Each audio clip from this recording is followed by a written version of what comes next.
बिस्मिल्लाहिर्रहमानिर्रहीम नहमदुहु व नुसल्ली अला रसूलिहिल करीम अम्मा बाद। जिन लोगों की नमाज़ें बहुत सारी क़ज़ा हैं, कई सालों की क़ज़ा हैं, जैसे बाज़ लोग जो है सालों साल की नमाज़ नहीं पढ़ते, उसके बाद अल्लाह ताला उनको तौफ़ीक दे देते हैं, वो राह रास्त पर आ जाते हैं, नमाज़ पढ़ना शुरू कर देते हैं। तो बाकी उनकी पहले की जो नमाज़ें क़ज़ा हैं उनको किस तरह क़ज़ा करें, किस तरह पढ़ें। तो जो उनकी नमाज़ें क़ज़ा हुई है, ज़ाहिरी बात है कि उनके जहन में नहीं है कि कितनी है, क्योंकि सालों से वो नमाज नहीं पढ़ रहे।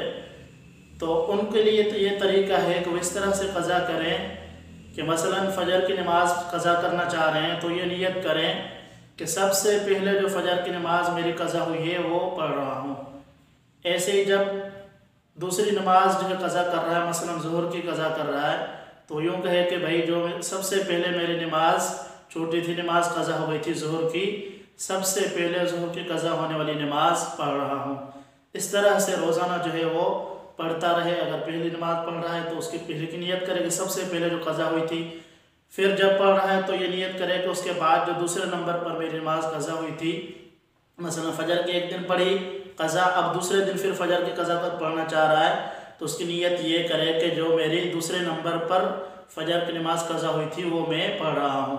इस तरह से जो है वो रोज़ाना अदा करता रहे। बेहतर तरीक़ा तो ये है कि हर नमाज के साथ मसलन फ़जर की नमाज पढ़ ली, उससे पहले या उसके बाद जब तक जो है वो वक्त है, क्योंकि जब सूरज तुलू हो जाएगा तो नमाज पढ़ना जायज़ नहीं है, चाहे वो क़ज़ा नमाज ही क्यों ना हो।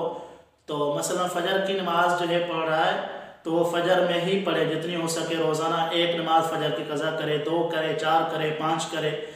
ऐसे ही ज़ोहर की नमाज के साथ ज़ोहर की एक नमाज, 2 नमाज, 5 नमाज, 10 नमाज, जितनी उसकी ताकत है इतनी ज़ोहर के साथ ज़ोहर की क़ज़ा करता रहे। ऐसे ही असर की नमाज जब पढ़ने आए तो उसके साथ जो है जितनी ताकत है, जितना वक्त है, इतनी नमाज़ें क़ज़ा कर ले।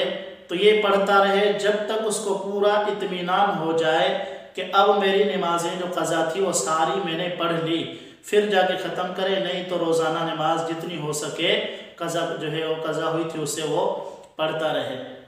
अगर कम से और नहीं तो कम से कम हर नमाज के साथ एक नमाज जो है जो उसकी छूटी है वो पढ़ता रहे और ज़िंदगी भर पढ़ता रहे जब तक उसको पूरा इत्मीनान हासिल नहीं होता।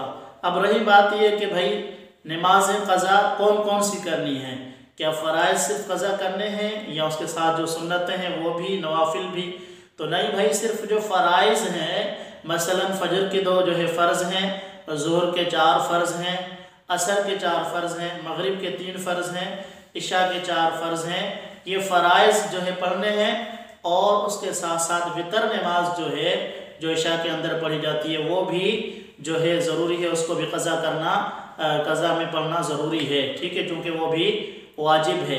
तो फ़राइज़ और जो वितर वाजिब है इनकी क़ज़ा होगी, बाकी सुन्नतें और नवाफिल जो हैं उनकी क़ज़ा नहीं होगी।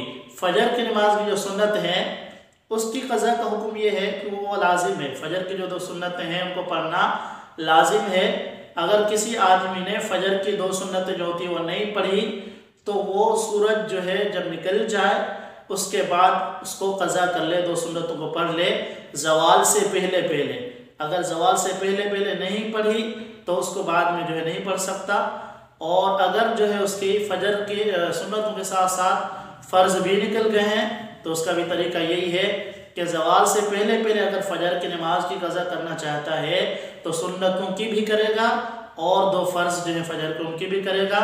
लेकिन अगर जो है ज़वाल के बाद उस जो है फ़जर उसकी छूटी थी, ज़वाल के बाद उसको क़ज़ा कर रहा है, ज़वाल के बाद पढ़ रहा है, तो सिर्फ 2 फ़र्ज़ों की क़ज़ा करनी होगी और सुन्नतों की क़ज़ा नहीं हो सकती ज़वाल के बाद।